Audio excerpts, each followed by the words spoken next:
श्री रामचंद्र भगवान की, अपने अपने माता पिता की, अपने अपने गुरुदेव की। राजा दशरथ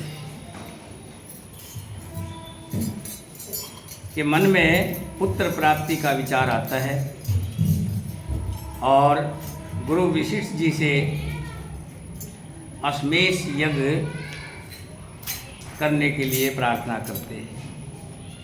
तभी सुमंत जी राजा दशरथ को एक कहानी बताते हैं कि राजन, मैंने बहुत पहले इनको देवताओं को कहते हुए सुना था। आप सुन लीजिए, बाकी आपकी इच्छा है, जैसा करना है आपकी। कि एक बार अंगराज में अकाल पड़ गया और इतना भयानक अकाल की आग बरस रही थी, लेकिन मेघ नहीं बरस रहे थे। तब राजा को सुझाया कि विभांड ऋषि के पुत्र श्रृंग ऋषि जो वन में ही रहते हैं, उनको किसी तरह से अगर अपने राज्य में बुला लिया जाए तो इंद्र देवता खुश हो सकते हैं और मेघ बरस सकते हैं। कि कैसे बुलाया जाए, इसका उपाय क्या है? उनमें से एक मंत्री, वो बहुत समझदार था, वो कहने लगे, महाराज आप अपने नगर की प्रसिद्ध वेश्याओं को वहाँ भेजें और वो अपने लुभाने तरीके से उनको लेकर के आ सकती है। मंत्री क्या कहने के अनुसार राजा ने नगर की तमाम वेश्याओं को उस वन में भेजा जहाँ विभांड ऋषि के पुत्र श्रृंगी ऋषि रहते थे, जिन्होंने कभी भी नगर नहीं देखा था। नगर तो दूर, किसी इंसान की छवि तक नहीं देखी थी, उसने सिर्फ अपने पिता को देखा था। जब विचरती विचरती वेश्याएं उनके पास गई, ए बच्चों चलिए बाहर, चलिए बाहर। विचरती विचरती वेश्याएं जब श्रृंग ऋषि के पास गई तो श्रृंग ऋषि ने कभी इतनी सुंदर क्या कभी किसी महिला को देखा ही नहीं था। तो ऋषि ने जो उनके पास खाने का सामान था वो उन स्त्रियों को दिया, उन वेश्याओं को दिया। उनके मन में तो ऐसा ही था कि कोई ऊपर से देवांगनाएं हैं, देवताओं की पत्नियां हैं। और वेश्याओं के पास भी जो मिठाई स्वीट्स वगैरह था वो श्रृंगी ऋषि को उन्होंने दिया, जिसे खाकर के श्रृंगी ऋषि बड़े तृप्त हुए, क्योंकि पहले कभी ऐसी स्वादिष्ट फल नहीं खाया था। फिर वो वेश्याएं अपने जहाँ ठहरी हुई थी वहाँ आ गई और श्रृंगी ऋषि को भी बोलाई कि आप अगर हमारे यहाँ आए तो हमें बड़ा अच्छा लगेगा। अगले दिन जो स्थान बताया था, श्रृंगी ऋषि वहाँ पहुँच गए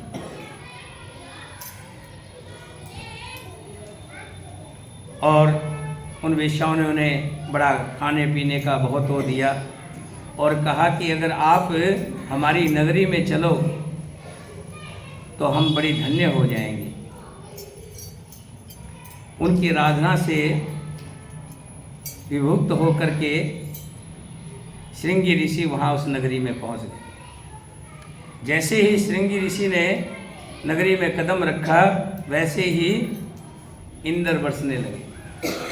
राजा तुरंत समझ गए कि ऋषि पुत्र आ गए। फिर राजा ने अपनी पुत्री शांता कुमारी का विवाह ऋषि श्रृंगी ऋषि के साथ कर दिया और अपने यहाँ ही उसको रख लिया। कि महाराज इतने उच्च कोटि के ऋषि हैं, अगर आप उनको बुला लें और उनसे अगर यज्ञ करवाएंगे तो मुझे पूरा भरोसा है कि आपकी मनोकामना पूर्ण होगी, क्योंकि जितने बड़े विद्वान होते हैं, ऋषि होते हैं, यज्ञ भी उतना मान्य होता है।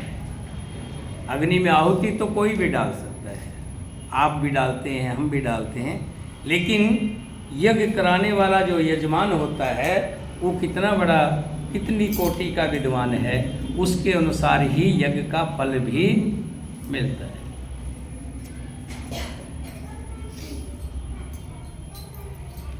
मंत्री की बात सुनकर के राजा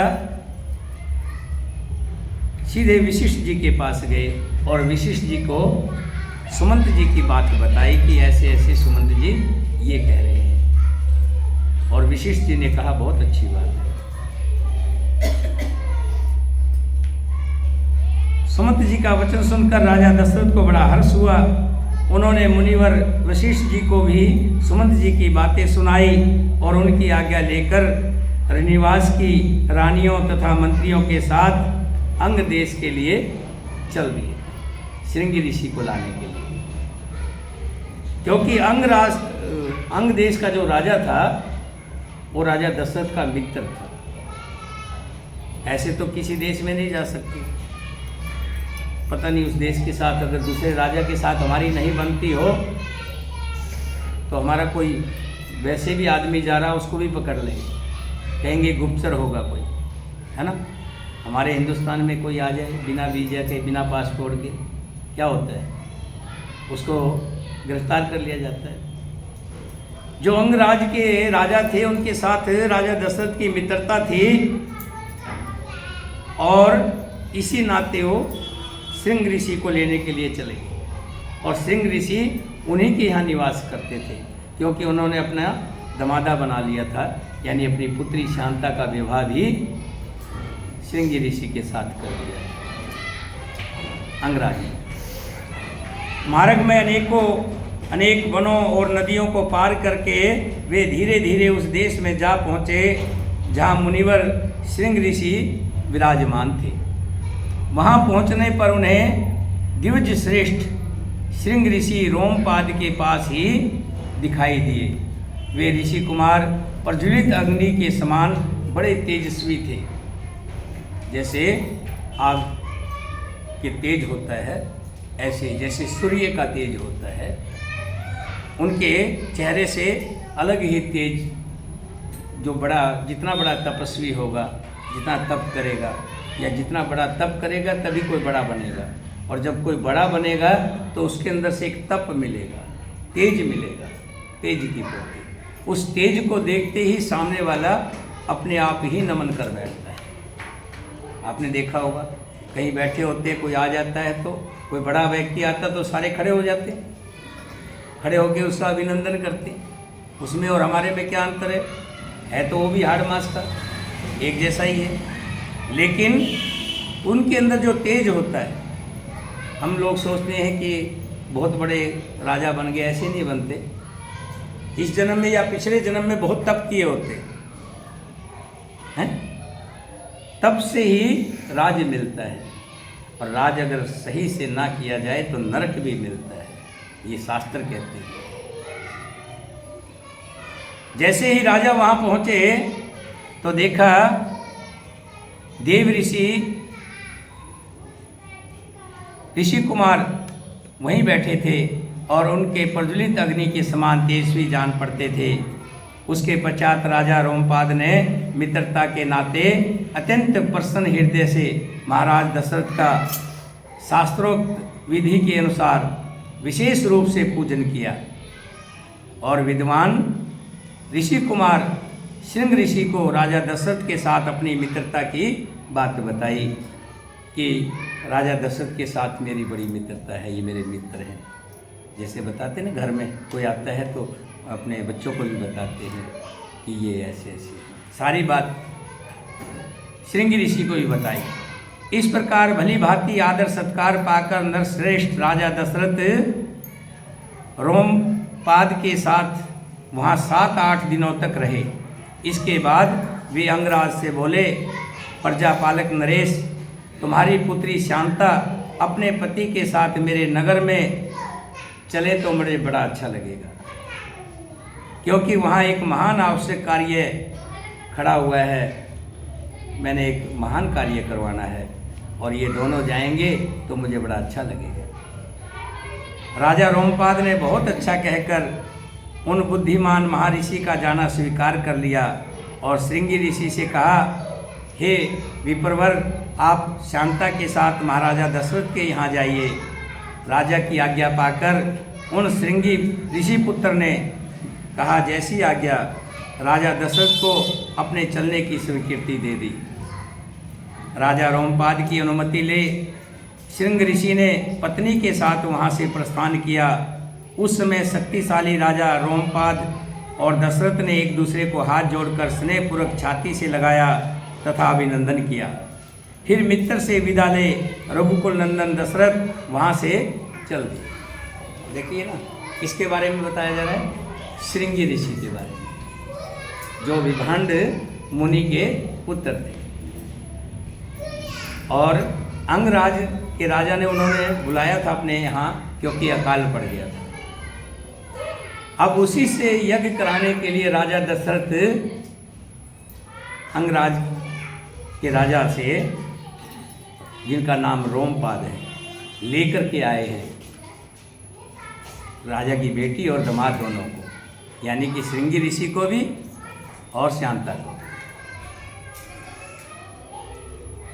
उन्होंने पूर्ववासियों के पास और वहीं से अपना संदेशा भिजवा दिया कि जाकर के नगर को सजा दीजिए और सबको कह दीजिए राजा के साथ में बहुत बड़े ऋषि श्रृंगी ऋषि भी आ रहे हैं, उनके साथ शांता भी है, और पूरे नगर को सजा दीजिए और उनकी अगवानी की तैयारी कीजिए। उन द्विज कुमार का उसके अनुसार राजा दशरथ ने शंख और दुदुम्बी आदि बाधों की ध्वनि के साथ विप्रवर श्रृंग ऋषि को आगे करके अपने सजे सजाए नगर में प्रवेश किया। उन द्विज कुमार का दर्शन करके सभी नगर निवासी बहुत प्रसन्न हुए। उन्होंने इंद्र के समान पराक्रमी नरेंद्र दशरथ के साथ पुरी में प्रवेश करते हुए श्रृंग ऋषि उसी प्रकार सत्कार किया जैसे देवताओं ने स्वर्ग में सहस्त्राक्ष इंद्र के साथ प्रवेश करते हुए कश्यप नंदन वामन जी का आदर किया था। ऋषि को अंतपुर में ले जाकर राजा ने शास्त्र विधि के अनुसार उनका पूजन किया और उनके निकट आ जाने से अपने को बड़ा कृत्य माना, धन्य माना कि आप हमारे नगर में आए। विशाल लोचन शांता को इस प्रकार अपने पति के साथ उपस्थित देख अंतपुर की सभी रानियों को बड़ी प्रसन्नता हुई। वे आनंद में मग्न हो गई। शांता भी उन रानियों से तथा विशेषगत महाराज दशरथ के द्वारा आदर सत्कार पाकर वहाँ कुछ काल तक अपने पति के साथ नगर में रही। अब आप समझ गए होंगे, श्रृंगी ऋषि विभांड ऋषि के पुत्र थे और उनको राजा ने यज्ञ के लिए बुलाया है और राजा दशरथ खुद लेकर के आए। अब शांता पत्नी जो थी, राजा की लड़की थी जो हैं, उनकी पत्नी हो गई। किसकी? श्रृंगी ऋषि की। दोनों आ गए हैं। उनका नगर में बड़ा स्वागत हुआ है, बड़े ढोल बाजे के साथ उनका प्रवेश हुआ है। राजा ने उनका पूजन किया है और कुछ दिन वहाँ रह रहे हैं। वहाँ की रानियाँ शांता के साथ और शांता उन रानियों के साथ पा करके बड़े खुश हैं। ये था 11वां सर्ग। 12वें सर्ग में कल देखेंगे कि किस तरह से फिर आगे की मंत्रियों का विचार होगा कि यज्ञ किया जाए, यज्ञ के लिए किस किस को बुलाना है, क्या क्या सामान लाना है, सारी तैयारियां होंगी। विस्तार से पूरे तरीके से सुनने को मिलेगा। बोलिए सियापति रामचंद्र भगवान की, सीता माता की, भरत शत्रुघ्न की, वीर लक्ष्मण की, वीर हनुमान की, अपने अपने माता पिता की, अपने अपने गुरुदेव की, सभी सनातन धर्म प्रेमियों की, बोल साचे दरबार की। ध्यान में बैठेंगे, दोनों हाथों को सामने कर लीजिए। ऊपर ही बैठ जाइए, कोई बात नहीं, अनीता ऊपर बैठ जाओ। दोनों हाथों को साथ में रखें और ध्यान को, ज्ञान चक्कर जहाँ बिंदी लगाते हैं, यहाँ ध्यान को ले आइए और यहाँ आपको सूर्य जैसी एक प्रकाश दिखाई देगा, किरणें दिखाई देंगी जैसे सूर्य, उगता हुआ सूर्य। इस तरह का प्रकाश, इस प्रकाश के दर्शन करेंगे। ध्यान एक चित्त हो करके जो भी सोच है, जो भी मन में विचार चल रहे हैं, सबको हटा दीजिए, शून्य युक्त हो जाइए। ना कुछ विचार लाना है, ना कुछ सोचना है, एक ही ध्यान है, उसके दर्शन, सिर्फ आपका ध्यान उस प्रकाश में।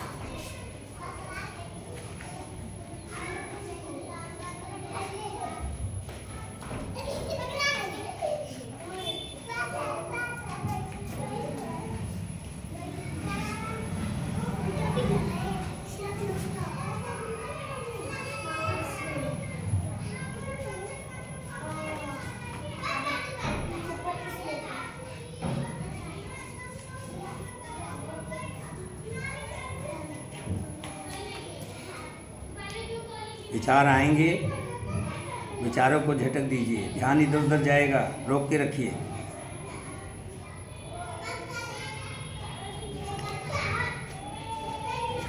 मन के मति ना चालिए, मन कहाँ से कहाँ ले जाता है।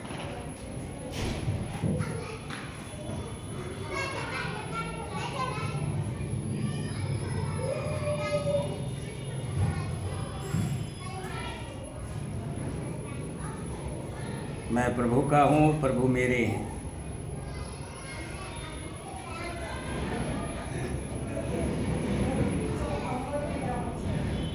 कुछ भी साथ जाने वाला नहीं है।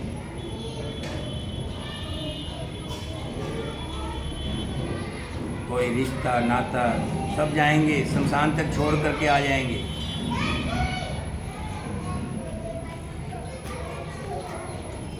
सोने की अंगूठी, सोने का जेवर, सोने की, चांदी के जितने भी सामान होंगे सब उतार लेंगे। कहेंगे शमशान में वहाँ जाके अभी उतार लो। वहाँ कहाँ जाके उतारेंगे?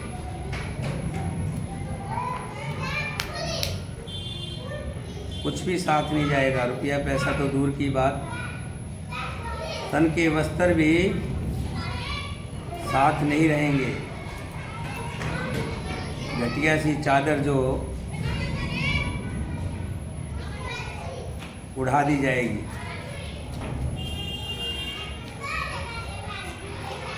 किसी को दया नहीं आएगी, अग्नि में आपको जला दिया जाएगा। जिस अग्नि के छू जाने मात्र से डर लगता है,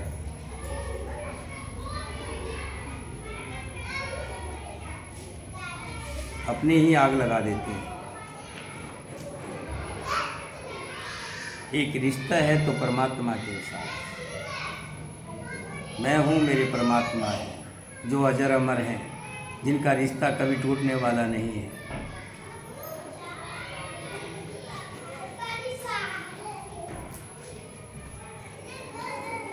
धीरे धीरे आँखों को खोलेंगे, दोनों हाथों को दर्शन करेंगे, अपने मुखमंडल पर लगाएंगे और परमात्मा से प्रार्थना करेंगे, हे प्रभु, मैं आपका बच्चा हूँ, बच्ची हूँ, आप मुझे अपने शरण में हमेशा लगाए रखना।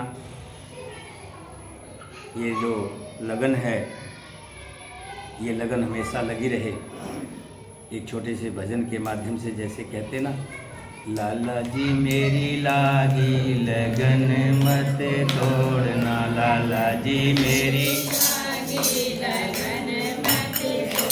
ना, हरी जी मेरी लागी लगन मत तोड़ना, हरी जी मेरी गोपाला मेरी लागी लगन मत तोड़ना, गोपाला मेरी लागी।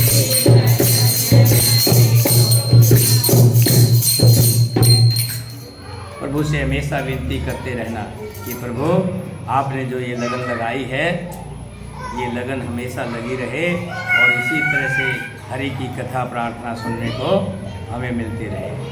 इन्हीं के साथ सभी अपने स्थान पर खड़े होंगे और भगवान की आरती करेंगे।